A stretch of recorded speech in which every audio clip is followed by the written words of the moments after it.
Hello, today I'll be sharing with you some tips and tricks on Google Docs. So the first thing we're going to do is obviously open Google Docs and go to your document. So here I have a sample document that we're already using. And so the first thing I'm going to show you is how to insert a link. So you're going to go over here to about the middle of your screen to this button that says Insert Link. And then you can go to the website, highlight it,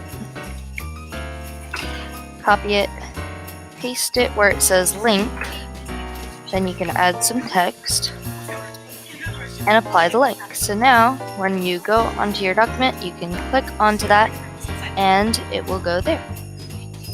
Another thing that will help you with your links on your Google Docs is you can go up to the tools and you can click on Explore. You can search for something like a dog, and then when you go onto images, place the image onto your document. When you click on it, it will have the link on there, so you don't have to worry about citing it.